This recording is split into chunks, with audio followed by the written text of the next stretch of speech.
So starting out in the A tier, we got Arbiter. Next up on the list, Arby. Any thoughts on the position? Like, do you think he should be higher or lower? Do you think we went over a leader that's better than Arbiter, or do you think he's Arbiter behind Forge, huh? so?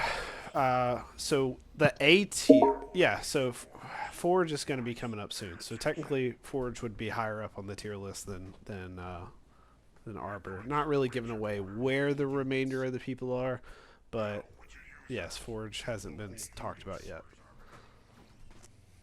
So do you think Forge is under Arbiter? I think after Conduit too, Arbiter and his Phantoms, like the Mm-hmm. Enforcers and Phantoms, Mm-hmm.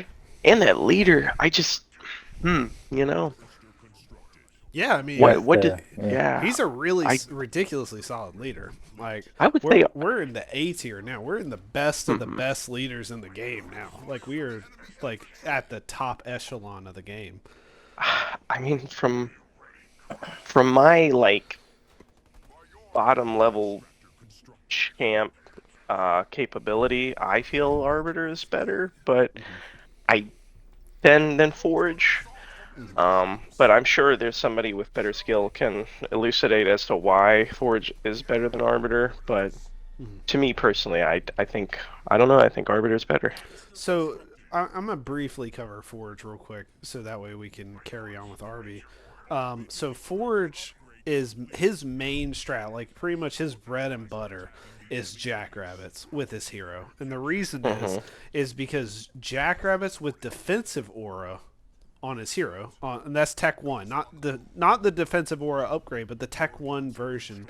So just being around his hero, those two by themselves can beat Choppers and Ghost, and that is so powerful because he's the only UNSC in the game that can go toe to toe with Choppers and win. And he has heavy metal and he has an economy buff on top of that. So the fact that he has an economy buff and he has heavy metal, which heavy metal, for people that don't know, is a 60% damage reduction, which is insane. Like Yeah. if you start ramming a forge hog and he heavy metals, your choppers are going to get all clustered on each other. He's going to Y ability and kill like 5 of them at a time. Like you just can't do it. You have to Y every now and then, and you doing that, you're just losing your units so quickly because without your ram abilities, jackrabbits beat choppers. So you're going to have to ram a lot, but then if you do ram a lot, the heavy metal plus the Y ability plus the defensive aura, it's like your rams just don't do as much damage whenever the forge hog's around. So you have to ram either the forge hog directly or you have to ram the outskirts of it. It's a whole tedious task with for Ghost or choppers. Like this is both. So like if Forge has to fight an arbiter, right? Like what is arbiter supposed to build? Because like Ghost aren't really going to win the game for him. But you can't build grunts, you can't build You don't think like Conduit Ghosts could deal with that I don't Forge Hog I don't think Jackrabbit? so. Yeah, I don't think so. To be honest with you, I don't. And Arbiter, the hero helps, but he can only assist when he's in rage. Because if he's not in rage, then the Forge and the Jackrabbits just dance around him, and he'll never be able to Hmm. hit him. So you literally are on a timer. Whenever that rage is over, you're going to die. And don't get me wrong, like ghosts are really good versus vehicles, but defensive aura, heavy metal with a hero forge, I think he takes the cake on it. Like he's just too good for the arbiter to handle on Tech One. I do really think that phantoms are borderline broken. Like I think a Tech One RB after he gets phantoms can win the game against Forge, like even from a decifit. Or yeah, so there's an argument to be made on the phantoms, but essentially that's a brief overview of Forge, which we're going to go over in a minute, whenever we get to them. But Arbiter, I think is there's two ways to play him. You can either spam grunts with to get nodes and resources around the map with his hero, and then put the grunts into the phantoms whenever you get there. You're going to get your phantoms quicker because you're going to use uh, the nodes to give you experience to get your, because a node is 9 power nodes gives you a leader point. So if you get 5 power nodes on the map, whether it be you get 4, they decap 1, you regain it, like that would equal 5, then you're going to get like that's whole half of a leader point pretty quick. Your first leader point, so you start out with 1 for free. The first leader point you get is usually around 2 minutes. The second one you get is around 4. Arbiter can essentially get his third leader point around 3:15, which is pretty early.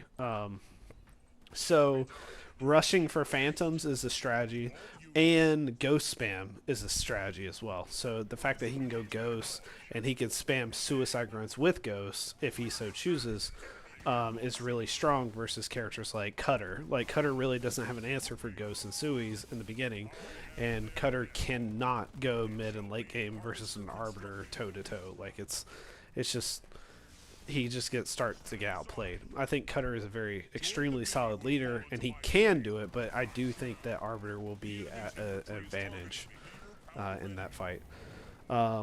So for my personal choices for leader points would be, I like Mines, Conduit of Rage, Phantom / Stasis, depending on which ones you're going to be going, and Enforcers.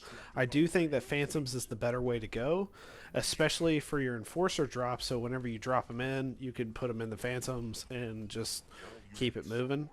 Phantoms are just like Mastodons. All your units inside the Phantoms are standing still. So even when the Phantom's moving, your units are standing still. So all your units can shoot 360 degrees where they wouldn't be able to on the outside. Infantry can only shoot 270 degrees.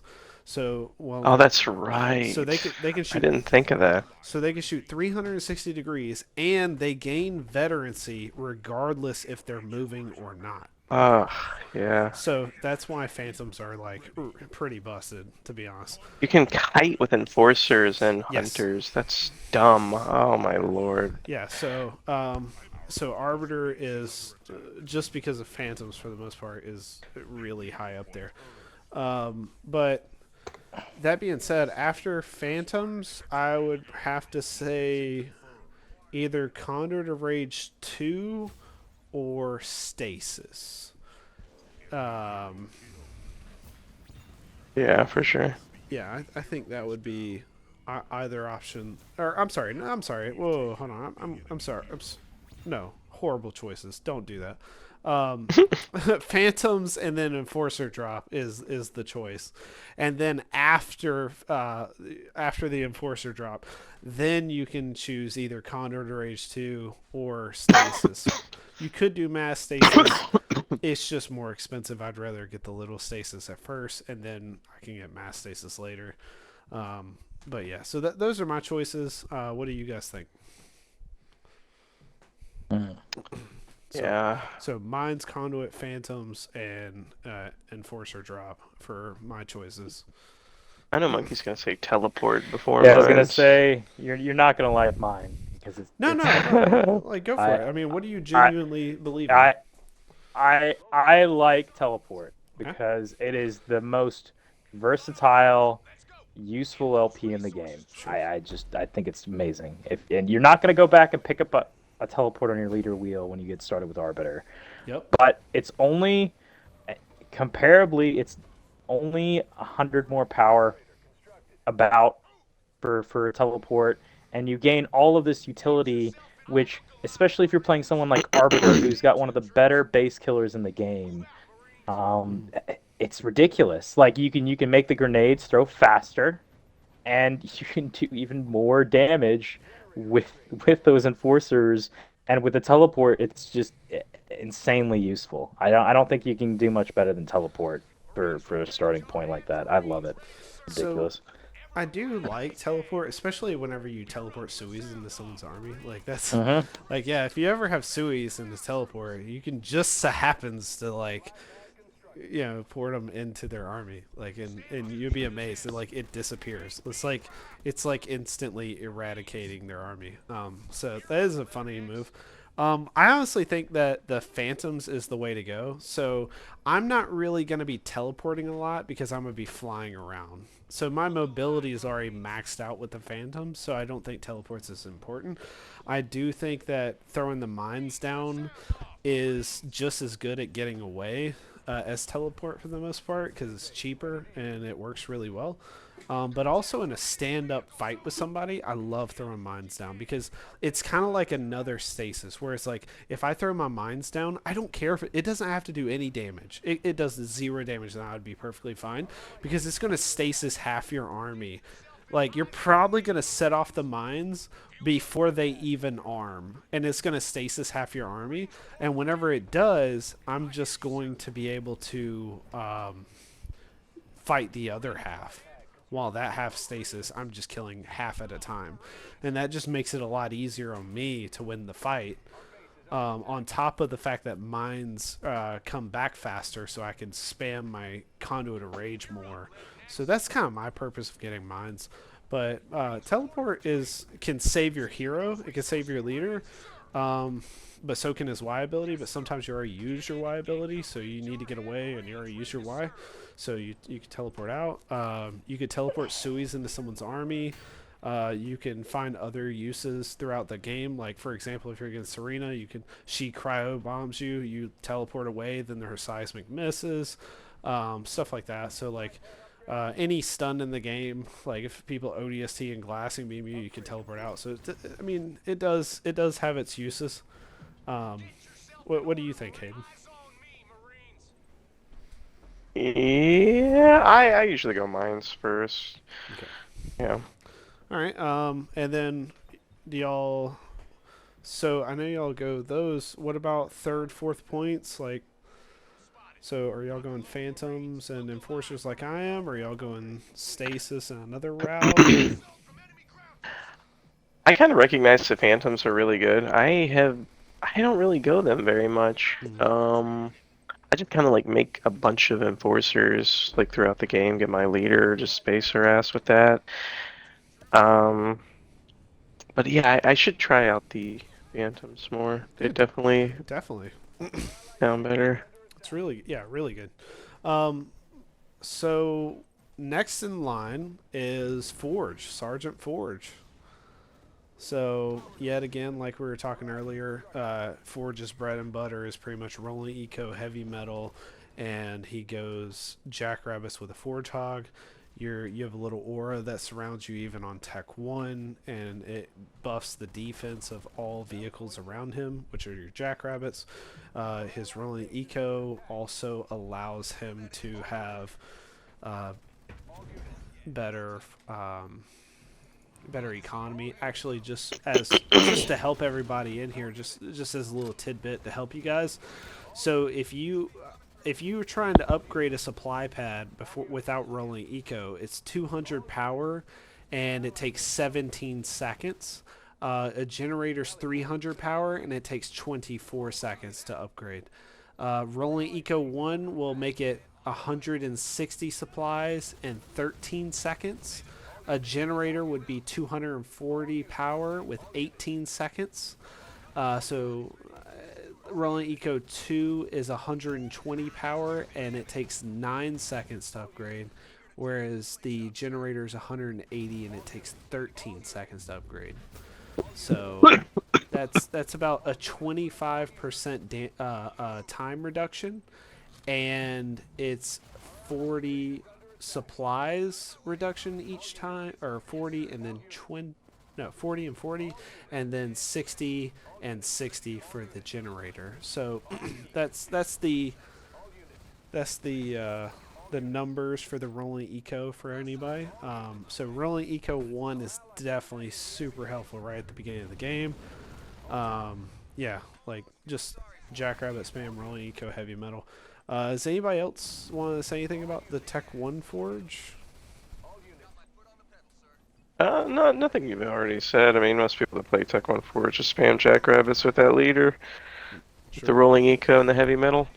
Sure. I would say for the next 2 points, I think pretty much everyone does the similar stuff. Scatter bomb, or a lot of people call it lag bomb, because it usually lags the game whenever you drop it, so they can't move their units. So you can actually time that with some other stuff to make some pretty crazy things happen. Be careful though, because if you start putting too much stuff at the same time as that, it crashes the game. I think if you do two things that lag the game at the same time, I think it crashes the game. So you have to be kind of careful with that. But yeah, so scatter bomb and vehicle drop. And I love vehicle drop because you already have your upgrade for your jackrabbits, and they have more sight than any unit in the game, and they're also considered air units because the support drone is what gives them sight. So therefore, they're considered air units, which means they can see over hills, which is so ridiculously good. And then if you put jackrabbits in conjunction with your vehicle drop, you can shoot really far. And I like to harass people's bases while being a safe distance away, and then I harass them to force them to come out of their turrets and their shield. And whenever they do, usually I'll use the Y ability with my hero. I'll use my scatter bomb. I'll body block them with heavy metal jackrabbits and stuff like that while my Kodiaks are still bombarding their army. So that's personally how I like to play. If I can get them on a single base and stuff like, or even if I can't, I like to grizzly drop for my last leader point.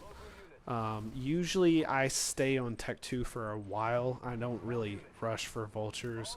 I don't preferably like building grizzlies on Tech 3. I'd rather build warthogs and drop grizzlies in. Yeah. So what do you guys think? What's your play styles, and what leader powers do y'all like going for with Forge? I'll mostly get rolling eco, and then get heavy metal, lagger bomb, vehicle drop. You know, if you're playing, no one ever really goes grizzlies. I mean, nobody They're like really makes slow, grizzlies. yeah. They're really slow. Mhm. I feel like shock round cyclops and beam hunters kind of poop on them pretty soundly. I think they're too expensive for what they get done. So most of the time your tech 3 would just be like vultures, or just either like hogs with the Goss upgrade, or hornets if you decided to go air. That's a toss up. You could play for the grizzly drop, or you could just do the combat cell if you got a bunch of tech 3, like a bunch of hornets, or sorry, a bunch of vultures. Yeah, if you have a bunch of vultures, I think combat salvage is okay. I honestly, after grizzly, I sometimes go back for Pelly, because I like the fact that I can pelican my Kodiaks around the map quickly. So if like someone's like bypassing my army with air or something to hit the Kodiaks, I can quickly evacuate them Mm, to get them out of there. But it's mainly, furthermore, for the grizzly battalion I drop in. I usually like to use my Pelly with those because they're so slow. Like, so the fact that I can use them with the Kodiaks and the Grizzlies, it just depends on if I have a lot of Tech 3 units. If I have a lot of Tech 3 units, I'm going to go Combat Salvage. But if I don't, I really like massing Goss Hogs with Forge on top of Kodiaks. So Combat Salvage isn't really worth it for me whenever I have that composition. So that's usually when I go Pelican drop. But if I have a lot of vultures or something like that, I'll absolutely be clicking on combat salvage. Monkey, you have anything? No, I mean that's pretty much it. To a T, that's Sure. pretty much what Forge is. All right. So the next leader on the list is Yap Yap. So, what are y'all's thoughts on Yap? What you guys think he's too high? Is he right where he should be, or who's above him? Colony and Shipmaster? Colony Shipmaster Vortis? And as for Vortis, he's the most questionable one of all, I would say. I'm trying to find him a spot, but I got him where I think he should be, and I'll be putting more details and mathematics behind it. So, Okay. but I know for people do you might think? not like it, but Yeah, I'm gonna go with sure. It's an opinion base. me personally, Mhm. I'm gonna put Yap as number two. I just think he's ridiculous. The leader heals are insane.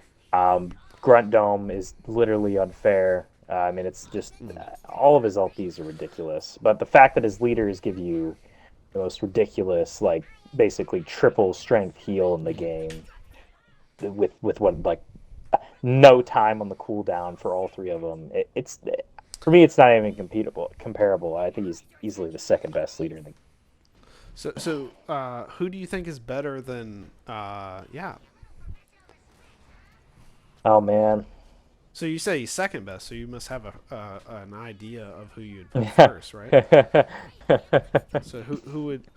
Oh, um, oh God, dear. am I allowed to Yeah, say wait, this never about that mind. one? Just don't even state it. I know Oh, Lord. it's Isabel, isn't it? It's Isabel. It's Isabel. It's Isabel, The baby. C tier leader that The is C tier leader definitely is not in supposed that to be spot. there. Oh man, Easily number one. no. 100% of the time matchup. Doesn't matter what map it is. Okay, like we know that you have an AI fetish Yeah. now. Okay. All right. So But definitely second. I could argue for second for sure. okay. So some details that I'm gonna go over a lot of unknown knowledge about Yap Yap.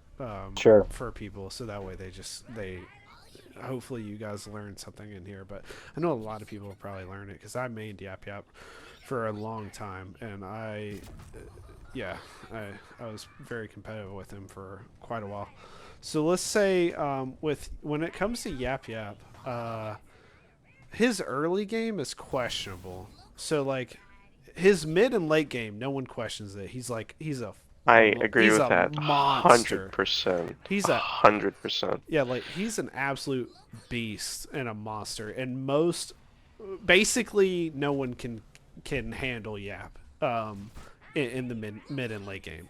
But it's the early game because his mid and late game could almost put him in S tier, but it's his early game that keeps him at A. I would say as an early game Tech 1 leader, he's probably comparable to a B. Like he's down there with like Cutter, maybe even below. I think he's probably maybe below Trox and Desi when it's Tech 1. But also on his Tech 2 and Tech 3, he's S tier, like without a doubt. So he's a really strong A for this reason. The things that I don't like about his Tech 1, so a Marine gather rate is 2.5 resources per second. No, it's 4. I'm sorry. A Marine gather rate is 4. A chopper, all the scouts, chopper, Jackrabbit, the Ghost, they're all 4. A grunt is 2, I think. So Sounds about right. 2, 3 for the Marine. yeah, I think I'll be pulling some stuff up while we're talking. What about the elite grunt They're, versus the brute grunt? they're the same as they're going to be the same as the grunts. Marine? Oh, okay. Yeah, like all grunts are the same. So is this right here? No, I'm looking it up because like I actually went through and figured all this out. Anyways, but to be fair, the cannon fodder is only 1 resource per second. So that's where it gets questionable because like your early game is 1 resource per second with cannon fodder, and I think grunts are like 2.5 resources per second, and all the everything else is 4, right? So you get 5, which is in total 5 resources per second, but a UNSC gets 8 resources per second, so that's 3 more than you. But I personally like the ability. So if you're against UNSC, you can go chopper, right? You can bully them off of things with your chopper. You can bully them off of power, stuff like that. You also have really cheap mines. You have the cheapest mines in the game, 40 and 40. But at the same time, if you're going up against Banish, I prefer not to build a chopper, and I just spam cannon fodder. And the reason is because even though he has a slower gather rate in the beginning, I think that gather rate's only slow for a very small amount of time because what I like to do is if I'm versus Banish is I immediately expand to another mini base so I could double pump cannon fodder, getting them on the map, gathering resources, and usually I'll have 2 to 3 cannon fodder per resource stack on the map really quickly. I put 1 on each, but then I'll start putting 2 on each and 3 on each whenever I get those out. And he can actually gather resources pretty quick. But another thing is his line of sight around the map is everywhere. Like he can see the whole map because you're gathering every resource in the map. So the line of sight's really good. But the only argument to be made, there's two, is his resource gathering, and he cannot kill heroes effectively. So he has no real way to deal with, let's say, Trox or Desi or Arbiter or Hunter Captain or like a infantry base hero. You know, that's without them just running away from him or, you know, just doing hit and run tactics. So, and even the Hunter Captain, even though the Hunter Captain can't really do a hit and run tactic because he's so slow, the amount of grunts you're going to lose trying to kill him is just not worth it. It's just not worth it. It's so much. But some unpopular strats with Yap is Chopper Grunt Rider, which is a solid tier 1 strat. Like, it's so good. Grunt Riders are extremely good at hunting down and killing snipers. They can withstand infusion. They can withstand flamers. They're just all around a really good unit. They can ram choppers and ghosts. And they also, if you go choppers and grunt riders, people have to be aware that you have a lot of base damage. So it's like not only can you do all that, but you have a lot of base damage. You usually won't build your heroes on Tech 1. So I'll try to avoid that. But heavy grunts, even though they're 120 supplies versus the 100 supplies of the grunts, they are still 40 supplies per population because that's 3 population for 120. You divide 120 by 3, it's 40. But if you have a grunt, it's 100 supplies for 2 population. And if you divide 100 by 2, it's 50. So it's actually, for 80 population of heavy grunts, it's cheaper than 80 population of grunts. So, and you could divide that, 20, 30, 40 population, whatever you want to put it at. Heavy grunts are always cheaper. But for heavy grunts, you have to have a raid camp. Whereas regular grunts can be built out of all minis plus the main base. So, but at the same time, heavy grunts are genuinely better. Like, if you put heavy grunts versus grunts, they will shred grunts, especially the EMP.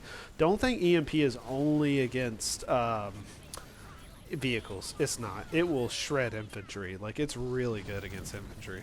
So you can absolutely use it there. I would say it's slightly better than shrapnel mine, or it's very comparable to shrapnel mine, I should say that.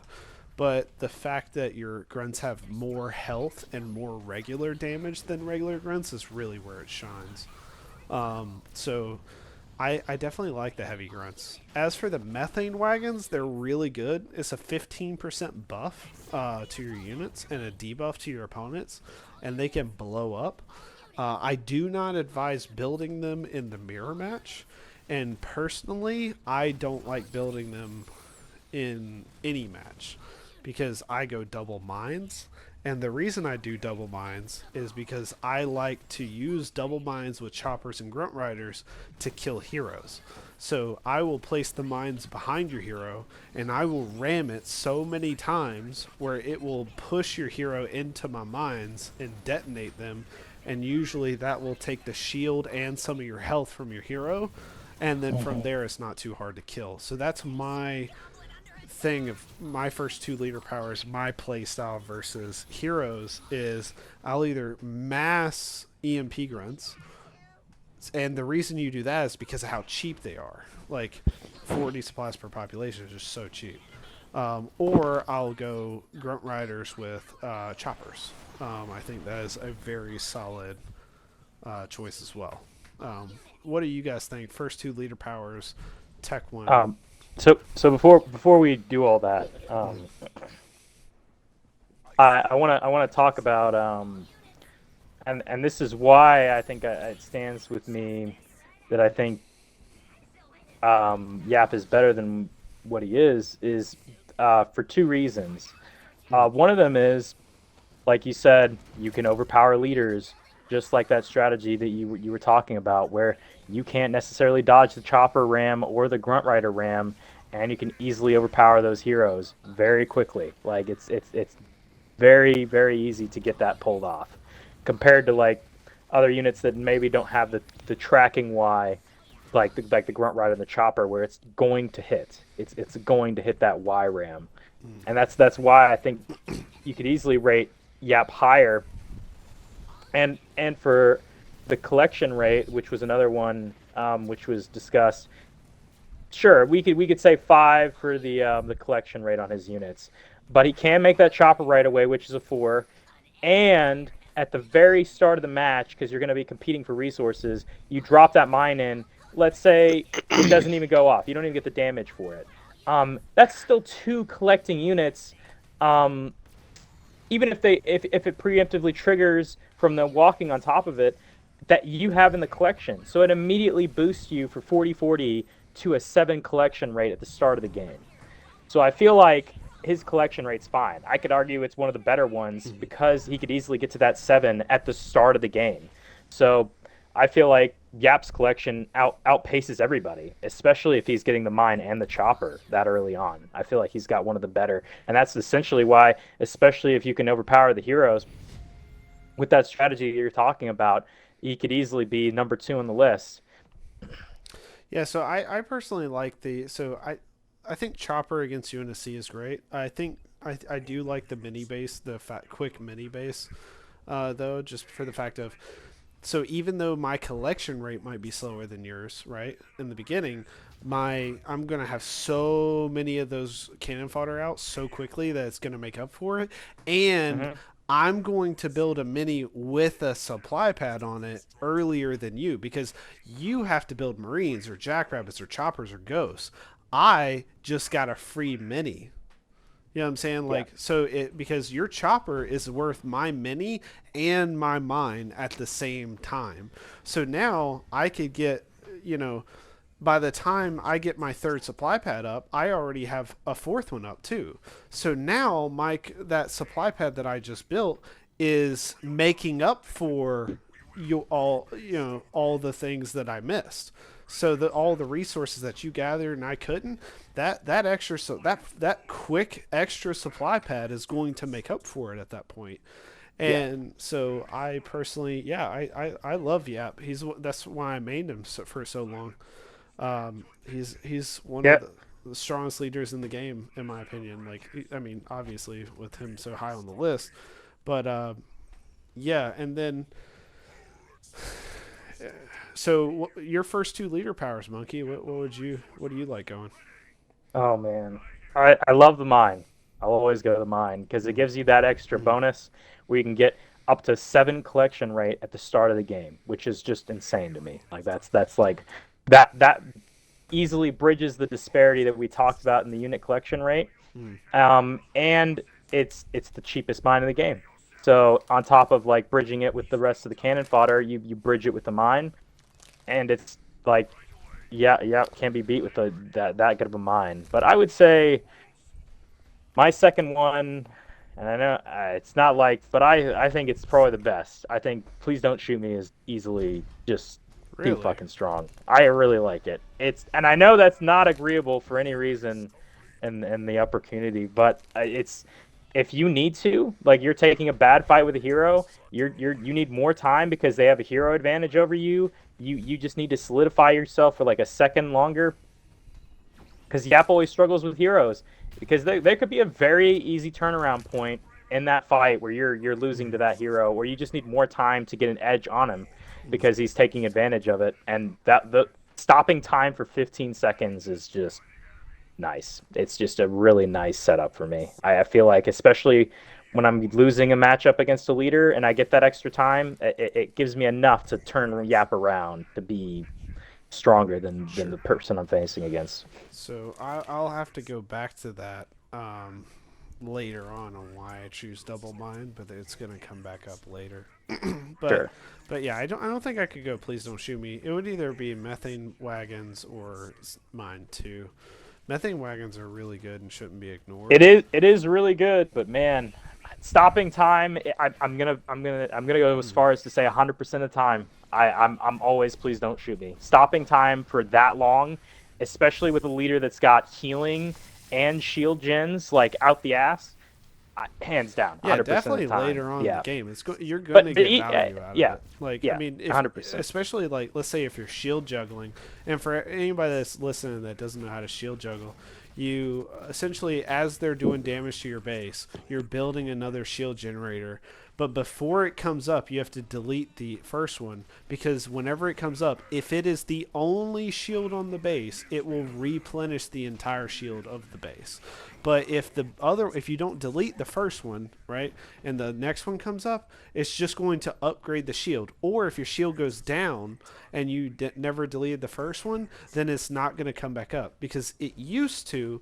However, now it doesn't because it got nerfed. So you have to kind of trick the game by deleting the first shield, so that way whenever your second one comes up, it is the only shield on your base.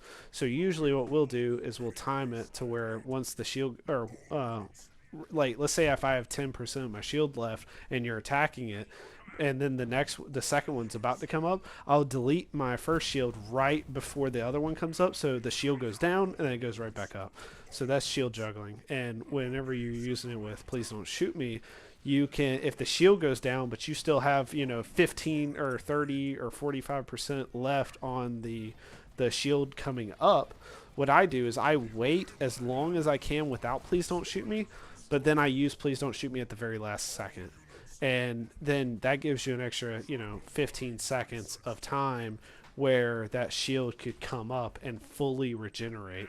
And so that it's really useful for that, or for healing a scarab or something like that.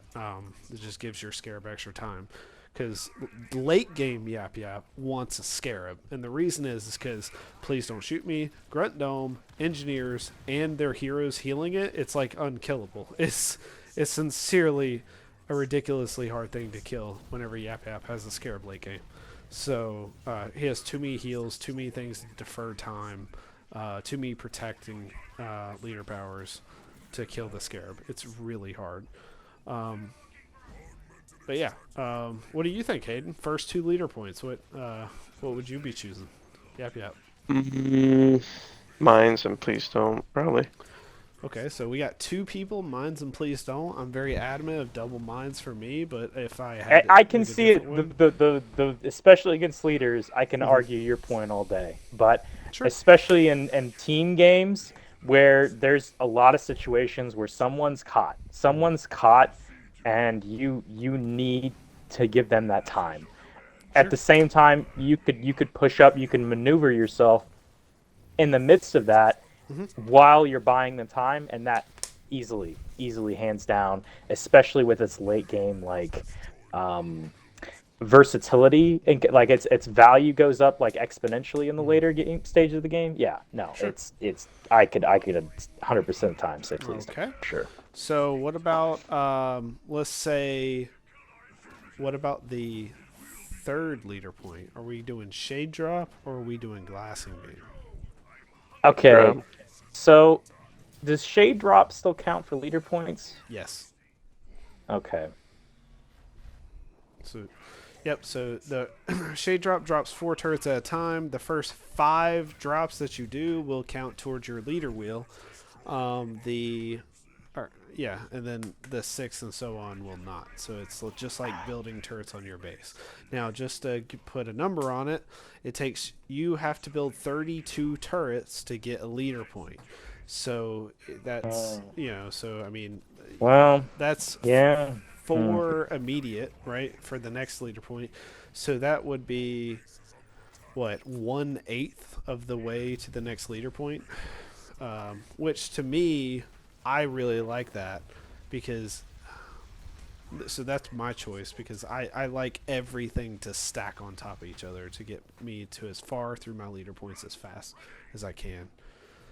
But glassing beam has a lot of damage, so Yeah, I know that. Yeah, so yeah, I know it's not the best, but I think I think I would go with the glassing beam, and it's mostly because ever since they took the stun for the turret drop away, I just don't feel like it does very practical damage. Like I know it's like in and of itself, it's nice because it's consistent damage. You don't have to focus a lot of time on it, but you still have to drop all of those turrets.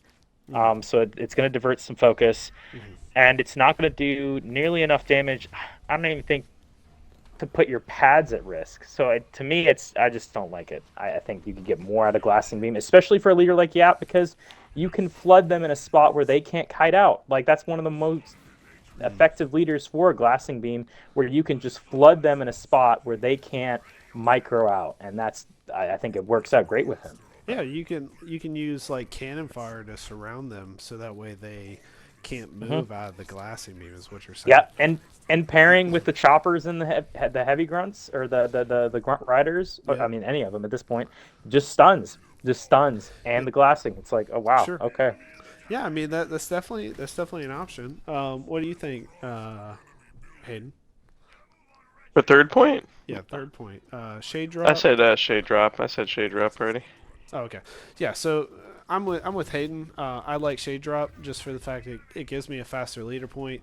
I don't have to look at it, so no one's going to catch me in leader powers and stuff like that. Like the amount of times where it's like, okay, well, I'm glassing beaming them, but they could just scatterbomb me or such, and I basically lose everything, or I have to cancel my beam and lose the money that I put, and I'll still get damaged. So I really don't like it for the most part. Also, some other things you should know about ice barriers and shade drops and stuff. Whenever your opponent destroys them, it gives them leader point experience. So it gives you leader point experience when you drop them. It gives your opponent's leader point experience when you kill them. So that's for ice barriers. That's for turret drops. That's for shade drops. So any building that gives you experience will give them experience. The only exception is for living barrier with colony gives neither player experience when it's dropped or killed, and that was because people used to drop it in and it gives you a free leader power, and then they would drop it in a second time whenever it was upgraded, and it would give you another free leader power. So That's like I didn't know that. That's even more reason for me not to want to pick Shade Turret then, because that's like if you're giving a leader power in exchange. As if they I feel can like, kill it that's right then and there. Yeah, well, but they only get the same amount you do, and they have to. Sure, they have to kill 32 to get an LP. But that's a fair point though. It's the same amount that you get, right? So if they're getting the same amount, it's a net neutral, and it's not doing the damage that you need. If they kill it, right? I don't but, know. But that's like, I feel like do they're a one of the decent easier damage. things to kill because it's not something that's like putting a lot of damage on me. It's like little like it almost feels like it's like a couple of cannon fodder hitting me with the damage, and it's not giving me a trade in the overall like with the usage of it. I don't see the utility of giving them LPs with that. I don't think you would target my shade drops if they do the damage you're talking about. You're going to ignore them and shoot my units, right? And then after the engagement's over, then you'll kill them. So most people don't target. They would target whatever's doing the most damage. Shade drops, yeah, they don't do a lot of damage, but they do a decent bit, and multiplied by 4, they do quite a bit. If all shade drops hit one target, you'd be amazed at how much they do. But since it's dispersed into 4 different targets, it doesn't seem like that much. But they last on the field for quite a while. And the fact that Yeah. they could just stand there in that, and also even though they don't stun, they can make it where they pin units and make it where they also, it's really hard to navigate around them. If you start dropping them, a lot of them in a choke point whenever they're walking in there, you can really put a lot of units into one spot. But I genuinely, yeah, I like shade drop. I don't like, I'm a heavy dislike when it comes to glassing beam as a whole. So yeah, but I think both options are solid, and the next leader power is going to explain why glassing beam could be even better. So what do you guys think for fourth leader point? You have the grunts from above, which is a fantastic leader power, It is. and It you is. also have grunt dome, which is another fantastic leader power. Yeah. For me, it's Grunt Dome, hands down. Yeah. Okay, I Hayden, can't. what about you? I think Yap's probably my worst leader. I don't play him enough. Well, that's okay. I think if you were playing Yap how he should be, I think you should pick grunts from above most of the time. Sure. Yeah. Yeah. So, okay. So, Monkey, were you going to elaborate on the grunt dome? Oh, I mean, we in and of itself, it's just the fact that it's got so many like ridiculous like advantages. But I mean, I think the biggest one is, especially since you're fighting armies that are paired for fighting armies, it completely destroys counter comp. I think counter comp gets absolutely destroyed when you get a grunt dome dropped on you. I can't tell you how many times I've gone up against Hunter Ranger, and the grunt dome comes down, and it's like, ah, man, like this is completely turning the tide of the fight because it's Sure. just such a it's a unique defense type, and that throwing that into a fight can be devastating on top of all of its other uses. Okay. So, I think versus UNSC, I really like grunts from above for the fact that I can sneak a cannon fodder or a chopper around back and then grunts from above their base, because you get two veteran grunt riders, two veteran heavy grunts, and a veteran methane wagon. And if so, the methane wagon can use its Y ability on the pad, and then the methane wagon can scoot right next to the pad. And if the turrets kill the methane wagon, it explodes and does more damage to the pad. On top of the grunt riders just being one of the better building killers in the game. However, if I'm against banished, a lot of times they're going to have a shield by then. So, maybe if I can catch their base without a shield, I might go that. But if, for the most part, I like Grunt Dome, and this is where I go back to my level 2 mines, is I like level 2 mines because the Grunt Dome stuns when it lands. So where the shade drops do not, the Grunt Dome does. But not only does the Grunt Dome stun, it also protects the mines to get them at max damage. So usually what I do is I drop mines and then drop Grunt Dome, and as the mines hit the ground, so does the Grunt Dome. The Grunt Dome stuns everything so it can't shoot the mines, and then the dome comes over it to protect it further, and then the mines do maximum damage, and usually I can wipe out about 20 to 40 population instantly with just that little bit alone, just between those two leader powers. You could also use Grunt Dome with Glassing Beam as well. So you can stun their army with Grunt Dome and then go right into a beam.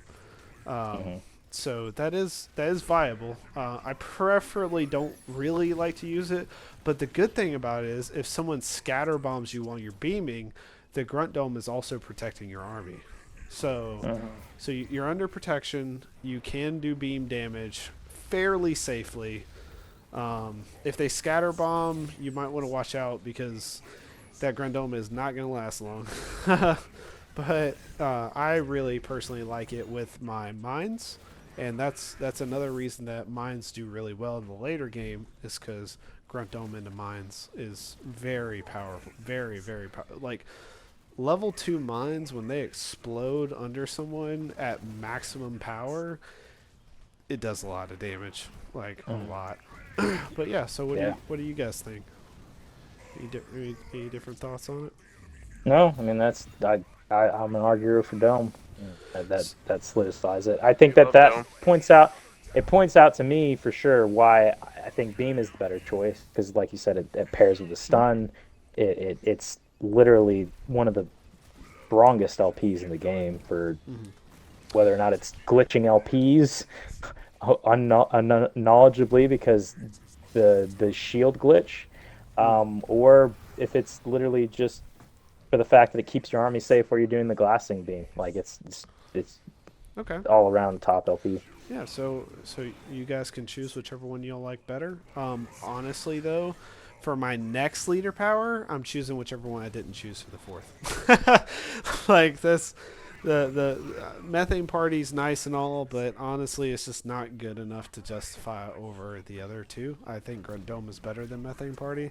I also like Grunts from Above better than methane party. So whichever one I didn't get, that's the one I'm going for on the next. What do you guys think? Would y'all rather have methane party or? No, I like that. Yeah. So I really like to go a different route. Instead of the drop, I really like to just upgrade the shield. And Oh, to level two. Okay. yeah, I because getting that to level 3 as fast as possible, Yeah. it's it's just ridiculous.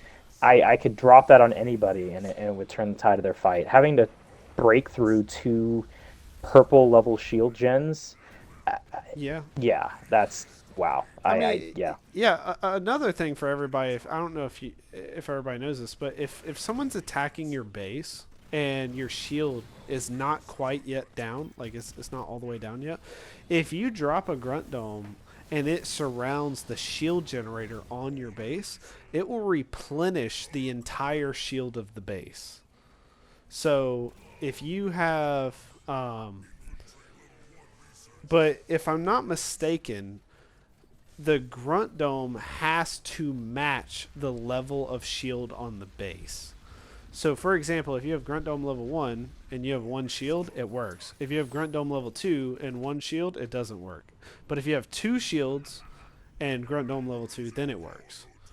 So, that is something to think about when you're Instant. talking grunt dome. Yeah, instantly it just replenishes So the entire shield of the so base, the whole thing. Yeah. the way it does it is it's because I've seen it before. It's a little more meticulous. It does.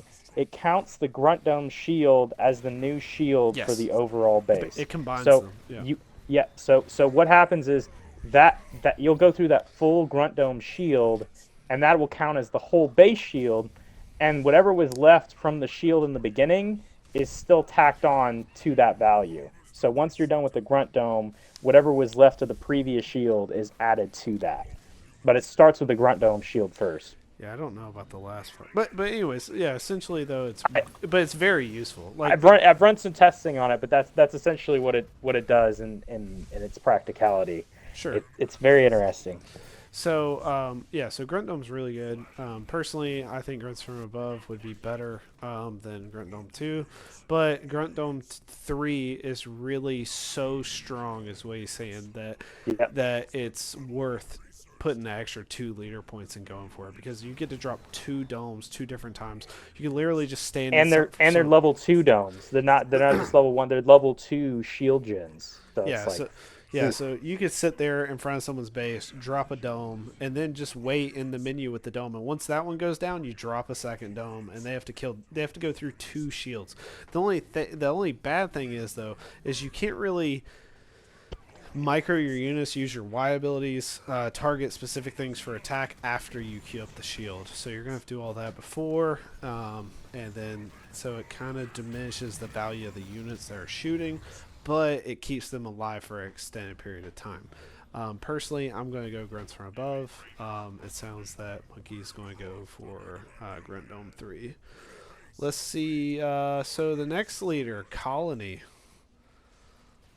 So Colony, big daddy tank. Unless you had any final thoughts on Yap, but that's completely fine. I mean, I think I think the reasons that we talked about do put him in the second place. That's the only thing I'll say. I think that's So you think his that his strong Yap suit. is better than Colony? Yeah, and the reason I'm arguing for it Mhm. is solely because you can make those plays with the choppers, with the heavy grunts, with the grunt riders Mhm. that could supersede what's happening. And a couple of things on top of that, if you're having trouble with the leaders, um, you can force them to buy their mini bases very early on. So that could deny, if you even if you don't get them, that could Yeah, deny them purchasing their leader very early on because they have to purchase all these other mini bases preemptively. Yeah. exactly, and that would stall the leader harassment, and that would in turn put you in a better spot as Yap.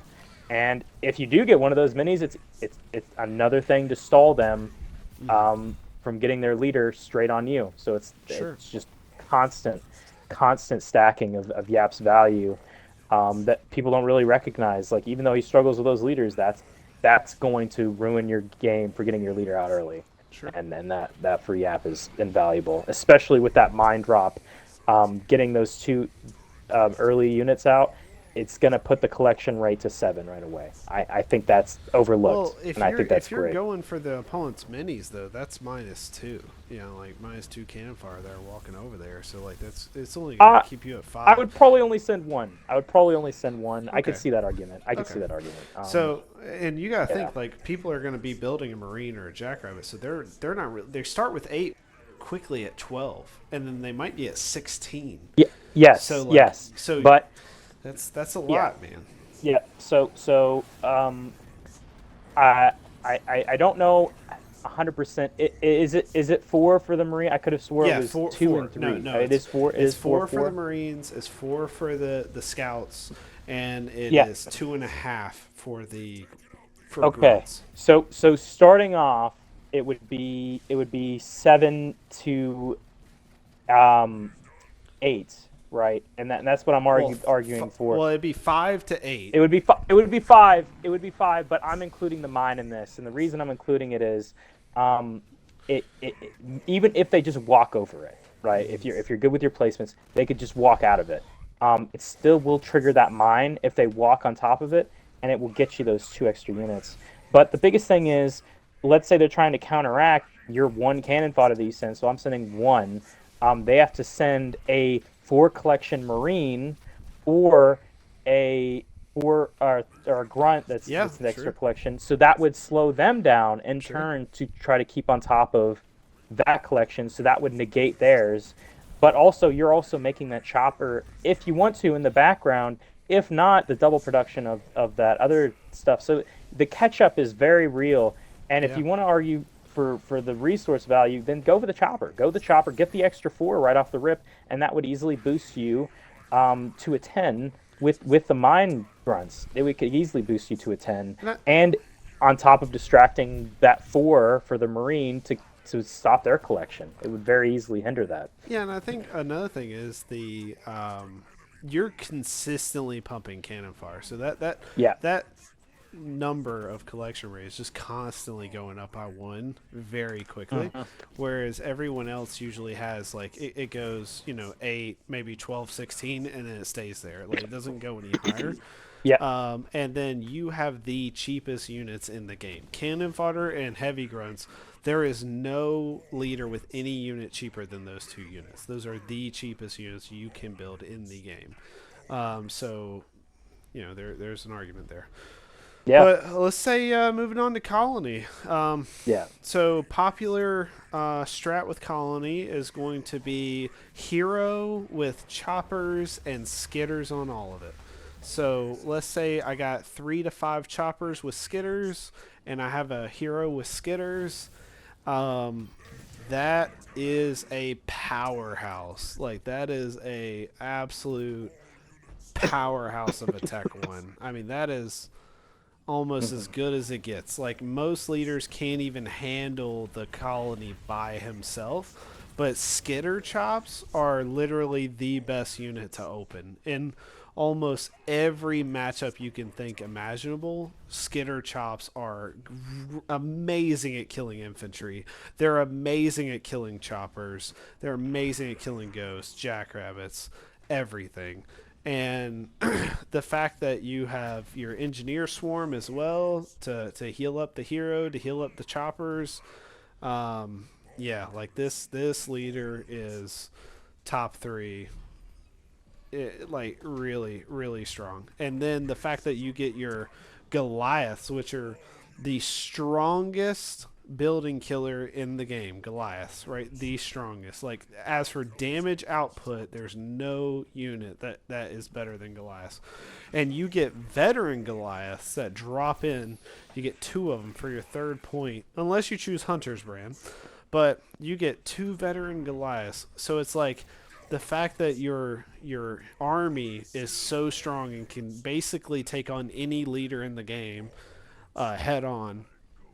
And then right behind that, you're going to have a building killers being dropped in as well. So that's so. What do you guys think of Colony? Fantastic leader, yeah, definitely. I would put him behind Yap in terms of like personally where I would rate him. I think Yap is better, but can't go wrong with skidded chops, that's for sure. And that leader just keeps getting better and better the longer the game goes on. Well, let's think about it this way: how many bad matchups does Yap have? So I could say Ori, Insano, maybe. I don't know about Katana. I think Yap just slaps. Yeah, the I fire could out of even argue Katana. with that too. I think he could slap Consano, maybe. But I would say he's bad against Arbiter, Desi, Trox, Colony. That's pretty much the people he's weaker against. Well, let's go back to that real quick. Arbiter and Decimus. I could see Trox. Yeah, I could see the Vortis so for Arbiter sure. has Suicide Grunts, Enforcers, and his hero.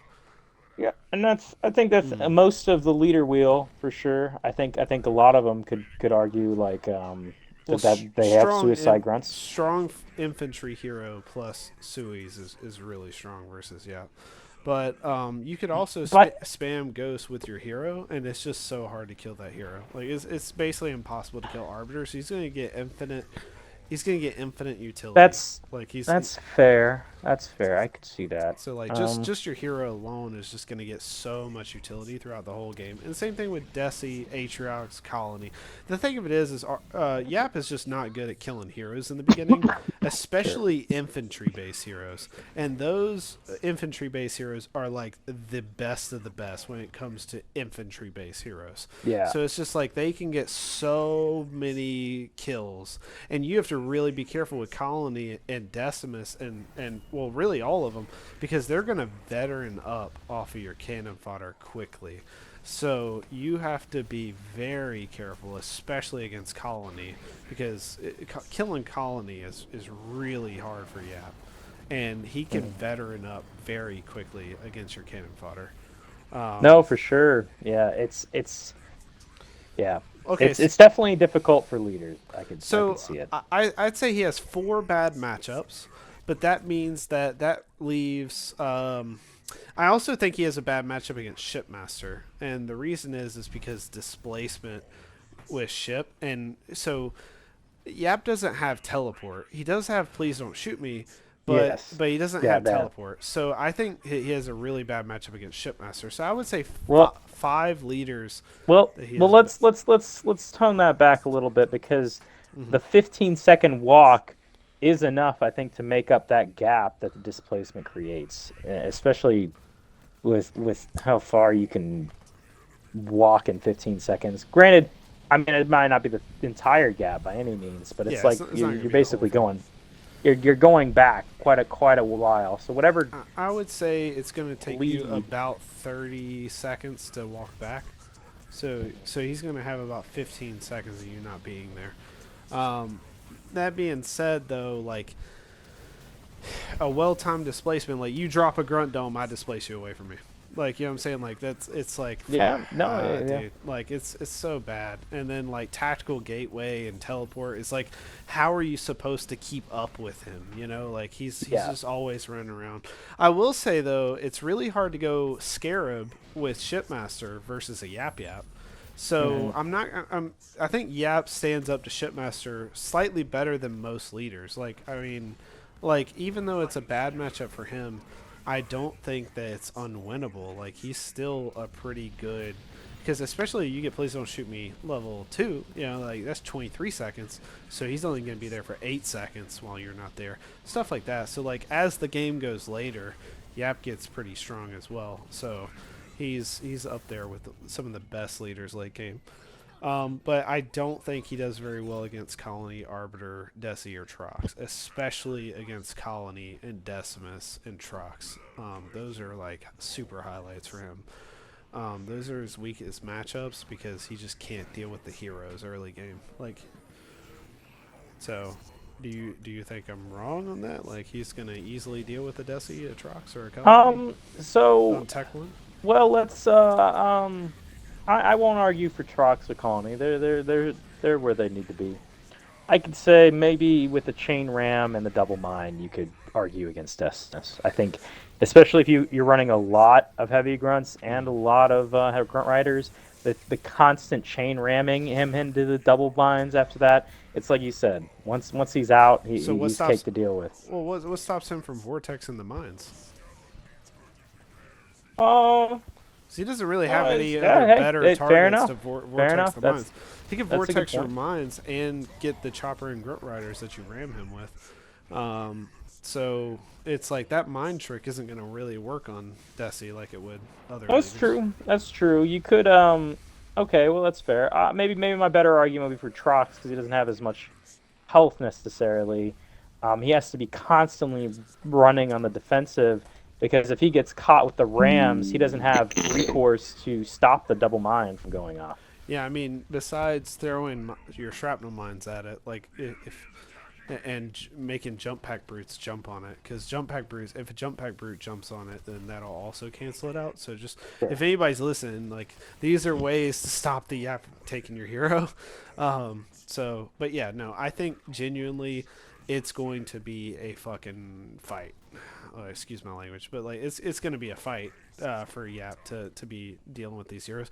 Now I think that you take Colony or Trox or Arbiter or Desi in the mid game, and I think Yap just wipes the floor with them. He just mops them up. There's a reason this leader is in a high A tier. Like you have to exploit your hero being dominant in the beginning, because if he is anywhere remotely close to the same status you are hitting Tech 2, you are in big trouble. Like that Yap Yap will, because once those Tech 2 heroes come out, those Tech 2 heroes are monsters. Like so but yeah, so but for Colony, right? Like so for Colony, I'm thinking what bad matchups does a Colony hero with Skit Chops have in the early game Tech 1? And I don't think any. Yeah, no, that's None. true. That's I true. don't think he has a single bad matchup. We could end on that point though. That's fair. And we could go with the LPs. But I will say, even if Yap has a struggling matchup, I'm still with it. I still think there's no recourse for Colony, or Mhm. Trox when it comes to the double mine ram, unless you can react really really fast with that jump pack brute. Most of the time, you're going to be But using just it pay preemptively for the attention. chain stun. Yeah, if you pay attention, but Colony also doesn't have that recourse Mines with don't kill the Colony.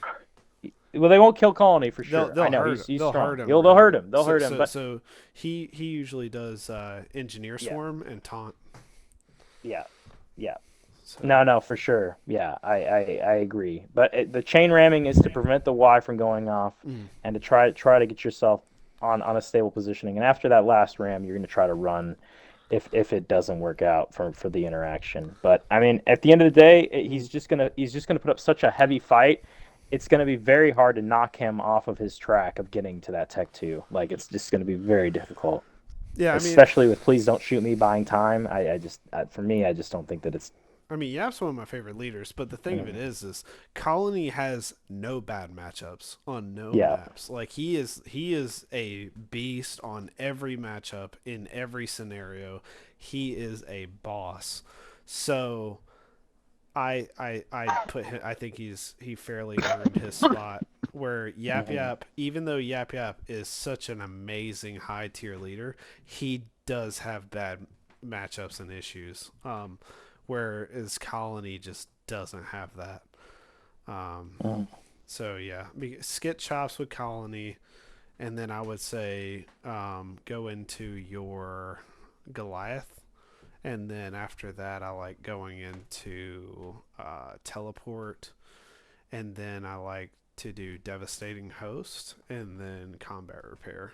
So that's my personal favorite. What do you think? It also depends I on if think. you can push the base or not. Because if you can't push the base, then Hunter's brand is just fine.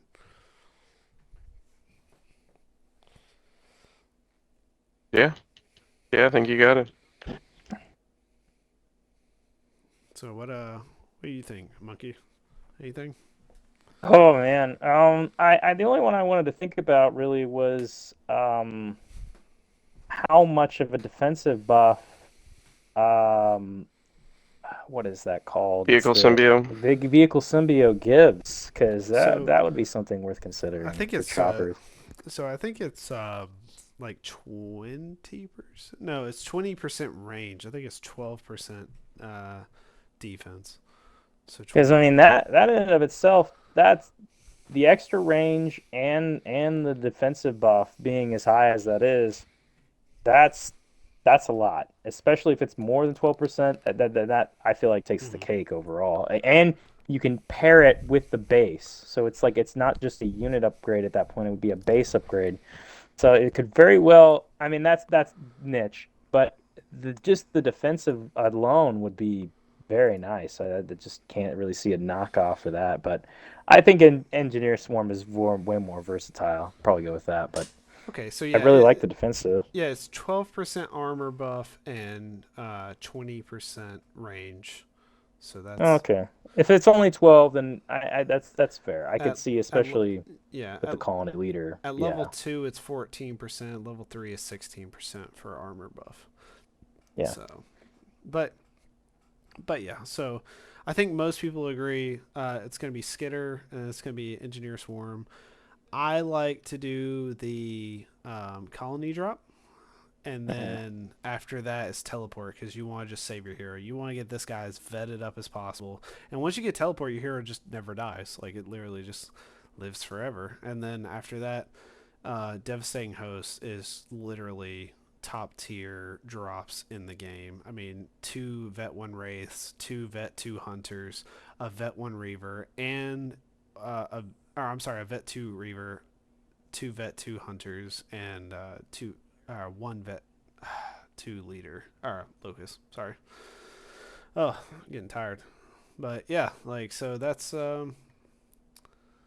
yeah, one wraith, two hunters, two reavers, two locusts. You know what I'm saying? Like that is just ridiculously good. But also another thing that devastating host does that a lot of people don't realize is it spreads like level 3 symbiotes to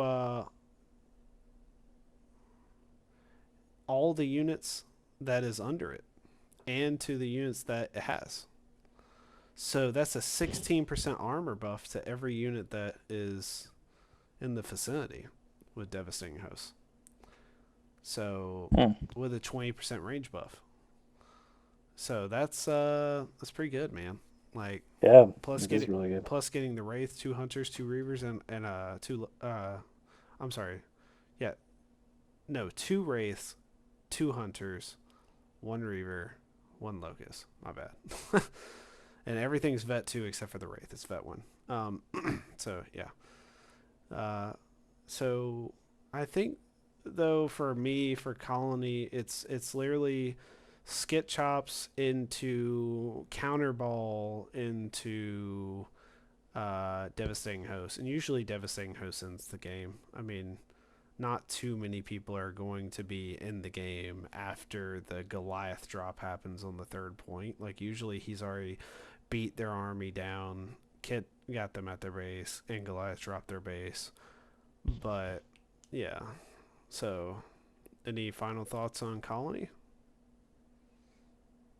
No, I think that's pretty good. Mm. Yeah.